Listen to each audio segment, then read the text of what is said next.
Europa duhet të ndërmarrë hapa urgjent për të përmirësuar mbrojtjen e saj e për të bërë NATO-n më europiane, për të ruajtur forcën e saj, sepse Shtetet e Bashkuara kanë tronditur marrëdhënien transatlantike deri në themel, paralajmëron shefja e politikës së jashtme të Bashkimit Evropian.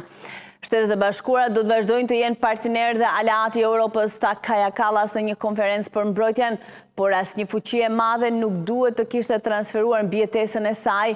dhe të kishte mbijetuar, ka raportuar BBC. Tensionet me Shtetet e Bashkuara u ndezën kur presidenti Trump kërcënoi të merrte Grenlandën, një territor gjysmë autonom danez. Vërejtjet e Kaja Kallas erdhen pasi udhëheqësi i NATO-s Mark Rutte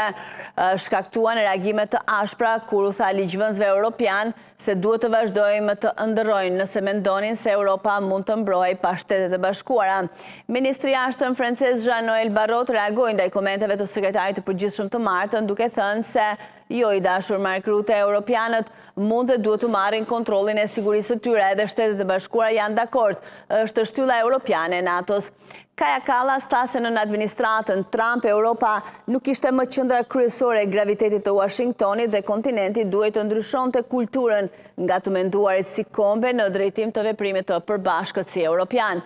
Tranzicioni i Washingtonit larg nga Europa ka qenë duke vazhduar për një kohë, tha shefja e politikës së jashtme të Bashkimit Evropian, duke shtuar se ishte strukturor, jo i përkohshëm. 23 vende që ishin anëtare të Bashkimit Evropian dhe NATO-s kishin një përgjegjësi të veçantë për të sinkronizuar përpjekjet së bashku me NATO-n. Ashtu si Barrot, ajo theksoi rëndësinë e të treguarit se si një shtyllë e dallueshme europiane do t'i shtonte vlerë. Përçarja e fundit mes Shteteve të Bashkuara dhe Europës për Grenlandën ka nxjerrë në pa ndryshime tektonike në marrëdhëniet që Kallas ju referua në fjalimin e saj me Trump, që kërcënoi të vendoste tarifa për disa nga aleatët e tij më të ngushtë europian, pasi ata kundërshtuan planet e tij që të merrte ishullin e Arktikut.